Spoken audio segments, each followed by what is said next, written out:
ಅಖಂಡ ಭಾರತ ವಾಹಿನಿಯ ಸಮಸ್ತ ವೀಕ್ಷಕರಿಗೆ ನಮಸ್ಕಾರ. ಮತ್ತೊಂದು ವಿಡಿಯೋಗೆ ಸ್ವಾಗತ. ಅದ್ಯಾಕೋ ಗೊತ್ತಿಲ್ಲ, ಅಮೆರಿಕ ತನ್ನ ಭಾರತ ವಿರೋಧಿ ಧೋರಣೆಯನ್ನು ಸದ್ದಿಲ್ಲದೆ ಪೋಷಿಸುತ್ತಲೇ ಬರ್ತಿದೆ. ಮಿತ್ರನ ಶತ್ರು ನನಗೂ ಶತ್ರು ಎನ್ನುವಂಥ ಮನಸ್ಥಿತಿಯ ಅಮೆರಿಕ ಈಗ ಬಾಂಗ್ಲಾದೇಶವನ್ನು ಸಪೋರ್ಟ್ ಮಾಡ್ತಿದೆ ಎಂಬಲ್ಲಿಗೆ ಸರ್ಕಾರ ಯಾವುದೇ ಇರಲಿ, ಅಮೆರಿಕ ಎಂದಿಗೂ ಭಾರತದ ಮಿತ್ರನಾಗಲು ಸಾಧ್ಯವೇ ಇಲ್ಲ ಅನ್ನೋದನ್ನು ಸಾಬೀತುಪಡಿಸ್ತಿದೆ. ಬಾಂಗ್ಲಾದೇಶದಲ್ಲಿ ಭಾರತೀಯರ ಮೇಲಿನ ದೌರ್ಜನ್ಯಗಳ ಬಗ್ಗೆ ಚರ್ಚೆ ನಡೆದಿದೆ. ಬಾಂಗ್ಲಾದಲ್ಲಿ ಭಾರತೀಯರ ಮೇಲಿನ ಕ್ರೌರ್ಯ ನಿಲ್ಲಬೇಕು ಅನ್ನೋ ಆಗ್ರಹ ವ್ಯಕ್ತವಾಗಿದೆ. ಹೀಗಿರುವಾಗ ವಿಶ್ವದ ದೊಡ್ಡಣ್ಣನಂತೆ ವರ್ತಿಸುವ ಅಮೆರಿಕ ಮಾತ್ರ ಬಾಂಗ್ಲಾದ ಪರಿಸ್ಥಿತಿಯ ಲಾಭ ಪಡೆಯುವ ಉದ್ದೇಶದಿಂದ ಬಾಂಗ್ಲಾಗೆ ನೆರವಾಗ್ತಿದೆ ಅನ್ನೋ ಮಾತು ಕೇಳಿಬರ್ತಿದೆ. ಅಧಿಕಾರಕ್ಕೇರುವ ಮುನ್ನ ಟ್ರಂಪ್ ಬಾಂಗ್ಲಾದಲ್ಲಿರುವ ಭಾರತೀಯರು ಅಥವಾ ಹಿಂದೂಗಳ ಪರ ನಿಲ್ಲೋದಾಗಿ ಸೋಷಿಯಲ್ ಮೀಡಿಯಾದಲ್ಲಿ ದೊಡ್ಡ ದೊಡ್ಡ ಪೋಸ್ಟ್ಗಳನ್ನು ಹಾಕ್ತಿದ್ರು. ಇದನ್ನು ಭಾರತೀಯರೂ ನಂಬಿದ್ರು. ಕೇವಲ ಭಾರತೀಯರು ಮಾತ್ರವಲ್ಲ, ಅಮೆರಿಕಾದಲ್ಲಿರೋ ಭಾರತೀಯರು ಕೂಡ ಟ್ರಂಪ್ ಮಾತನ್ನು ನಂಬಿದ್ರು. ಇದರ ಫಲವಾಗಿ ಅಮೆರಿಕಾದ ಹಿಂದೂಗಳು ಟ್ರಂಪ್ರನ್ನು ಬೆಂಬಲಿಸಿದ್ರು. ಫಲವಾಗಿ ಟ್ರಂಪ್ ಅಧಿಕಾರಕ್ಕೇರಿದ್ರು. ಅಧಿಕಾರಕ್ಕೆ ಏರ್ತಾ ಇದ್ದಂತೆ ಪ್ರಧಾನಿ ಮೋದಿಯನ್ನು ಅಮೆರಿಕಾಗೂ ಆಹ್ವಾನಿಸಿದ್ರು. ಈ ವೇಳೆ ಪತ್ರಕರ್ತರು ಟ್ರಂಪ್ ಅವರಿಗೆ ಬಾಂಗ್ಲಾದೇಶದ ವಿಚಾರವನ್ನು ಪ್ರಸ್ತಾಪ ಮಾಡಿದರು. ಆ ವೇಳೆ ಮಾತನಾಡಿದ ಟ್ರಂಪ್, ಬಾಂಗ್ಲಾದೇಶದ ವಿಚಾರಕ್ಕೆ ನಾವು ಮಾತನಾಡೋ ಅಗತ್ಯವಿಲ್ಲ, ಅದನ್ನು ಪ್ರಧಾನಿ ಮೋದಿ ಹ್ಯಾಂಡಲ್ ಮಾಡ್ತಾರೆ ಅಂತಂದಿದ್ರು. ಆದರೆ ಈಗ ತೆರೆಮರೆಯಲ್ಲಿ ಬಾಂಗ್ಲಾದೇಶದ ಜೊತೆಗೆ ನಿಂತಿದ್ದಾರೆ ಎನ್ನಲಾಗ್ತಿದೆ. ಅದರಲ್ಲೂ ಬಾಂಗ್ಲಾದೇಶದ ಜೊತೆಗೆ ಅಮೆರಿಕ ನಿಲ್ಲೋದಿಲ್ಲ ಅನ್ನೋದಕ್ಕೆ ಇನ್ನೊಂದು ಕಾರಣವಿತ್ತು. ಬಾಂಗ್ಲಾದೇಶದ ಈಗಿನ ಮೊಹಮ್ಮದ್ ಯೂನುಸ್ ಟ್ರಂಪ್ ವಿರೋಧಿ. ಹೀಗಾಗಿ ಅಮೆರಿಕ ಬಾಂಗ್ಲಾ ಜೊತೆ ನಿಲ್ಲೋದಿಲ್ಲ ಅಂತ ಹೇಳಲಾಗಿತ್ತು. ಆದರೆ ಈಗ ಇವೆಲ್ಲವನ್ನ ಅಮೆರಿಕ ಸುಳ್ಳು ಮಾಡಿದೆ. ಹೀಗಾಗಿ ಬಾಂಗ್ಲಾದ ಜೊತೆ ಅಮೆರಿಕ ನಿಂತಿದೆ. ಈ ಮಧ್ಯೆ ಬಾಂಗ್ಲಾದೇಶದಲ್ಲಿ ಶೇಖ್ ಹಸೀನಾ ಪದಚ್ಯುತಿಗೆ ಅಮೆರಿಕ ನೇರ ಅಥವಾ ಪರೋಕ್ಷವಾಗಿ ಪಾತ್ರವಹಿಸದೆ ಅನ್ನೋದು ರಹಸ್ಯವೇನಲ್ಲ. ಪ್ರಸ್ತುತ ಬಾಂಗ್ಲಾದೇಶದಲ್ಲಿ ಯೂನಸ್ ಸರ್ಕಾರ ಅಸ್ತಿತ್ವದಲ್ಲಿದ್ದರೆ ಅದು ಅಮೆರಿಕಾದ ಕರುಣೆಯಲ್ಲೇ ಇದೆ. ಮೊಹಮ್ಮದ್ ಯೂನಸ್ ಅಮೆರಿಕಾದ ಆಜ್ಞೆಯ ಮೇರೆಗೆ ತನ್ನ ಸರ್ಕಾರವನ್ನು ನಡೆಸ್ತಿದ್ದಾರೆ. ಇದಕ್ಕಾಗಿಯೇ ಬಾಂಗ್ಲಾದೇಶ ಟ್ರಂಪ್ ಆಡಳಿತದ ಕೃಪೆಯನ್ನು ಉಳಿಸಿಕೊಳ್ಳಲು ಅಮೆರಿಕವನ್ನು ಸಮಾಧಾನಪಡಿಸಲು ನಿರಂತರವಾಗಿ ಪ್ರಯತ್ನಿಸುತ್ತಿದೆ. ಅಮೆರಿಕದ ಬಗೆಗಿನ ಯೂನಸ್ ಅವರ ಅನುಕಂಪದಿಂದ ಯೂನಸ್ ಕೂಡ ಲಾಭ ಪಡೆದಿದ್ದಾರೆ. ಭಾರತಕ್ಕಿಂತ ಬಾಂಗ್ಲಾದೇಶದ ಮೇಲೆ ಅಮೆರಿಕ ತುಂಬ ಕಡಿಮೆ ಸುಂಕವನ್ನು ವಿಧಿಸಿದೆ. ಅಮೆರಿಕವನ್ನು ವಿರೋಧಿಸುವ ಮೂಲಕ ಬಾಂಗ್ಲಾದೇಶದಲ್ಲಿ ತನ್ನ ಅಧಿಕಾರವನ್ನು ಉಳಿಸಿಕೊಳ್ಳಲು ಸಾಧ್ಯವಿಲ್ಲ ಅಂತ ಯೂನಸ್ಗೆ ತಿಳಿದಿದೆ. ಆದ್ದರಿಂದ ಯೂನಸ್ ಪ್ರತಿಯೊಂದು ನಡೆಯ ಬಗ್ಗೆಯೂ ಅಮೆರಿಕಾಗೆ ಮಾಹಿತಿ ನೀಡಬೇಕಾಗುತ್ತೆ. ಬಾಂಗ್ಲಾದೇಶವು ಪ್ರಪಂಚದ ದೃಷ್ಟಿಯಲ್ಲಿ ಅಪಖ್ಯಾತಿಗೆ ಒಳಗಾಗದಂತೆ ಸಮಯಕ್ಕೆ ಸರಿಯಾಗಿ ಚುನಾವಣೆಗಳನ್ನು ನಡೆಸುವಂತೆ ಅಮೆರಿಕಾವು ಒತ್ತಡದಲ್ಲಿದೆ. ದಕ್ಷಿಣ ಏಷ್ಯಾದಲ್ಲಿ ಭಾರತ ಮತ್ತು ಚೀನಾ ಒಡ್ಡುವ ಬೆದರಿಕೆಯನ್ನು ಎದುರಿಸಲು ಬಾಂಗ್ಲಾದೇಶವನ್ನು ತನ್ನ ಪ್ರಭಾವದಲ್ಲಿಡಲು ಅಮೆರಿಕ ಬಯಸುತ್ತೆ.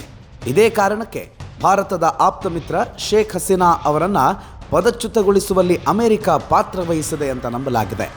ಅಮೆರಿಕದ ಬೆಂಬಲದಿಂದಲೇ ಮೊಹಮ್ಮದ್ ಯೂನಸ್ ಬಾಂಗ್ಲಾದೇಶದ ಮುಖ್ಯಸ್ಥರಾದರು. ಈಗ ತೋರಿಕೆಗಾಗಿ ಅಮೆರಿಕ ಬಾಂಗ್ಲಾದೇಶದಲ್ಲಿ ಪ್ರಜಾಪ್ರಭುತ್ವದ ಪುನಃಸ್ಥಾಪನೆಗೆ ಒತ್ತಾಯಿಸುತ್ತಿದೆ. ಆದರೆ ಟ್ರಂಪ್ ಆಡಳಿತದ ನೀತಿಗಳು ಪಾಕಿಸ್ತಾನದ ನೀತಿಗಳಂತೆಯೇ ಇವೆ. ನಿಮ್ಮ ಶಿಷ್ಯರನ್ನು ಇಟ್ಟುಕೊಳ್ಳಿ ಮತ್ತು ನಿಮ್ಮ ಸ್ವಂತ ಹಿತಾಸಕ್ತಿಯನ್ನು ಅನುಸರಿಸಿ. ಅಮೆರಿಕದ ಕಳವಳಕ್ಕೆ ಕಾರಣಗಳು. ಕಾರ್ಯತಂತ್ರದ ದೃಷ್ಟಿಕೋನದಿಂದ ಬಾಂಗ್ಲಾದೇಶದಲ್ಲಿನ ಅಸ್ಥಿರತೆಯ ಬಗ್ಗೆ ಅಮೆರಿಕ ಕಳವಳ ವ್ಯಕ್ತಪಡಿಸಿದೆ. ಯಾಕೆಂದರೆ ಅದು ಇಂಡೋ ಪೆಸಿಫಿಕ್ ಕಾರ್ಯತಂತ್ರದಲ್ಲಿ ತನ್ನ ಪ್ರಮುಖ ಹಿತಾಸಕ್ತಿಗಳ ಮೇಲೆ ಪರಿಣಾಮ ಬೀರುತ್ತದೆ. ಬಂಗಾಳಕೊಲ್ಲಿಯಲ್ಲಿ ಬಾಂಗ್ಲಾದೇಶದ ಭೌಗೋಳಿಕ ಸ್ಥಳವೂ ನಿರ್ಣಾಯಕವಾಗಿದೆ.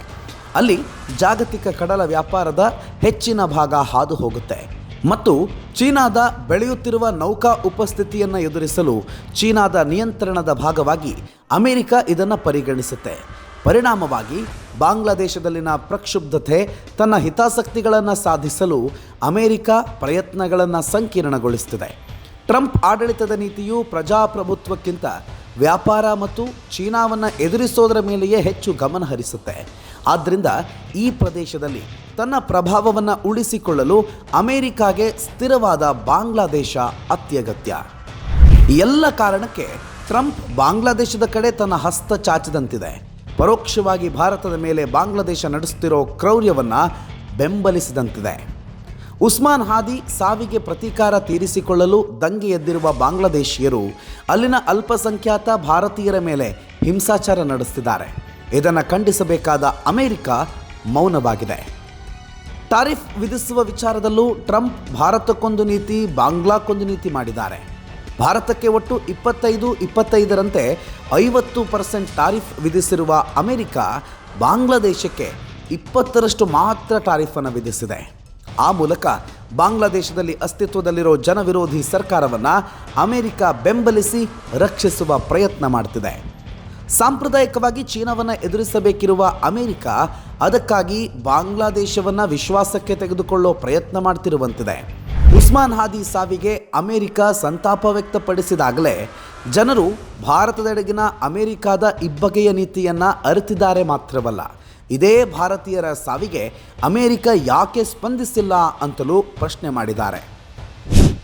ಹಾಗೆ ನೋಡಿದ್ರೆ ಭಾರತ ಮತ್ತು ಬಾಂಗ್ಲಾದೇಶದ ನಡುವೆ ಉತ್ತಮ ಸಂಬಂಧವಿತ್ತು. 1970ರಿಂದ 2024ರವರೆಗೂ ಎರಡೂ ದೇಶಗಳ ನಡುವೆ ಸಂಬಂಧ ಚೆನ್ನಾಗೇ ಇತ್ತು. ಇಂಧನ ಸೇರಿದಂತೆ ಹಲವು ವ್ಯಾಪಾರ ಸಂಬಂಧಗಳನ್ನು ಹೊಂದಿದ್ರು. ಆದರೆ 2024ರ ಬಳಿಕ ಈ ಸಂಬಂಧ ಹದಗೆಡುತ್ತಾ ಬಂದಿತ್ತು.